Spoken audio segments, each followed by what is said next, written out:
લક્ષ્ય ન્યૂઝ, એક નજર, એક લક્ષ્ય. દેવભૂમિ દ્વારકા જિલ્લાના મીઠાપુર પોલીસ સ્ટેશન વિસ્તારમાં બનેલી હત્યાના કેસમાં પોલીસે ઝડપી કાર્યવાહી કરી છે. દેવભૂમિ દ્વારકા જિલ્લાના મીઠાપુર નજીક આવેલા આરમઢા ગામમાં 55 વર્ષીય ગોવિંદભાઈ ભાનુભાઈ મકવાણાની નિર્મમ હત્યાથી સમગ્ર વિસ્તારમાં ચકચાર મચી ગઈ છે. પ્રાથમિક માહિતી મુજબ મૃતકની દીકરીને લગ્ન જીવન દરમિયાન ત્રાસ આપવામાં આવતો હોવાથી અંદાજે 2 મહિના પહેલા જ છૂટાછેડા થયા હતા. આ બાબતનો ખાર રાખી પૂર્વ જમાઈએ પોતાના સાગરીતો સાથે મળી સસરાની હત્યા કરવાનું કાવતરું રચ્યું હોવાનો પોલીસનો પ્રાથમિક દાવો છે. હત્યા કર્યા બાદ પુરાવા નાશ કરવા માટે મૃતદેહને દરિયાકાંઠે લઈ જઈ રેતીમાં દાટી દેવામાં આવ્યો હતો. આ ઘટનાની જાણ થતાં જ મીઠાપુર પોલીસ સહિત ઉચ્ચ અધિકારીઓ તાત્કાલિક ઘટના સ્થળે દોડી આવ્યા હતા અને તપાસનો ધમધમાટ શરૂ કર્યો હતો. મીઠાપુર પોલીસે ટેકનિકલ સર્વેલન્સ, માનવ બાતમી અને વિવિધ દિશામાં તપાસ હાથ ધરી ગણતરીના જ કલાકોમાં મુખ્ય આરોપીને ઝડપી પાડવામાં સફળતા મેળવી છે. આ કેસમાં જય પરમાર, રમેશ પરમાર અને રામા વાઘેલા સામે હત્યા, પુરાવા નાશ કરવાનો પ્રયાસ તેમજ અન્ય ગંભીર કલમો હેઠળ ગુનો નોંધવામાં આવ્યો છે. અન્ય આરોપીઓને ઝડપી પાડવા માટે પોલીસ દ્વારા સઘન શોધખોળ ચાલી રહી છે. જોકે પોલીસે આરોપીઓને કાયદાના શકંજામાં લેવા કાર્યવાહી વધુ તેજ કરી છે. કૌટુંબિક વિવાદી હત્યા જેવા ગંભીર અંજામ સુધી પહોંચેલા આ બનાવમાં હવે પોલીસ તમામ આરોપીઓને ઝડપી પાડી ઘટનાના દરેક પાસાની ઊંડાણપૂર્વક તપાસ કરી રહી છે.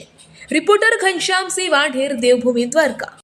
ગઈ તારીખ 13/7/2026 ના રોજ મીઠાપુર પોલીસ સ્ટેશન ખાતે એક મિસિંગ કમ્પ્લેન્ટ દાખલ થયેલી હતી. જે મિસિંગ કમ્પ્લેન્ટ આપનાર અરવિંદભાઈ ભનુભાઈ મકવાણા નાઓ હતા.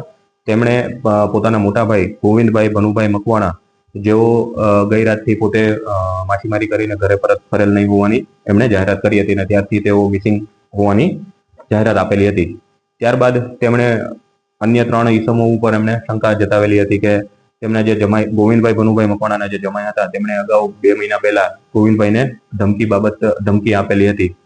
જે સંદર્ભે તપાસ કરતા અને સ્થળ ઉપર વિઝિટ કરતા બધી જગ્યાએ જોતા ત્યાંથી અવરું જગ્યા દરિયાકાંઠેથી ત્યાંથી અમને ગોવિંદભાઈ ભનુભાઈ મકવાણાની લાવારીસ મોટરસાયકલ મળેલી હતી.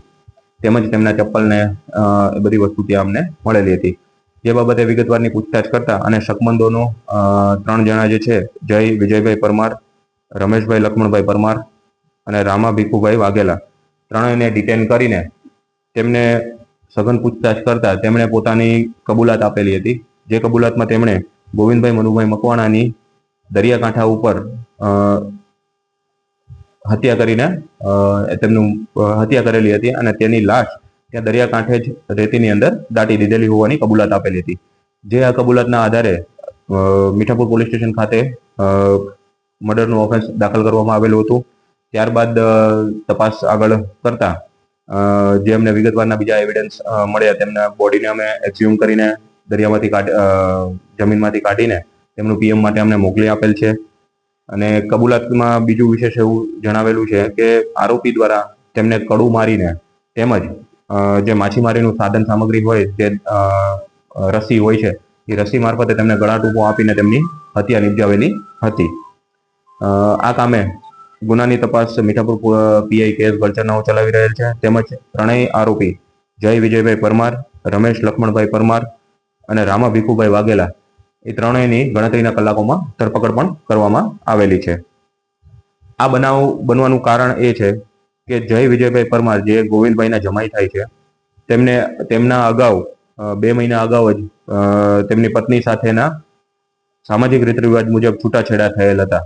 જે છૂટાછેડા થયેલનો રાગદ્વેષ રાખી જય વિજયભાઈ પરમારના હોય પોતાની સસરા ગોવિંદભાઈ ભનુભાઈ મકવાણાને મારી નાખવાના ઈરાદે એક કાવતરું રચ્યું હતું. જેમાં તેમણે પોતાના કાકા રમેશભાઈ લક્ષ્મણભાઈ પરમાર તેમજ પોતાના મિત્ર રામા ભીખુભાઈ વાઘેલાઓનો સાથ સહકાર મેળવી આ ઘટનાને અંજામ આપેલું હતું.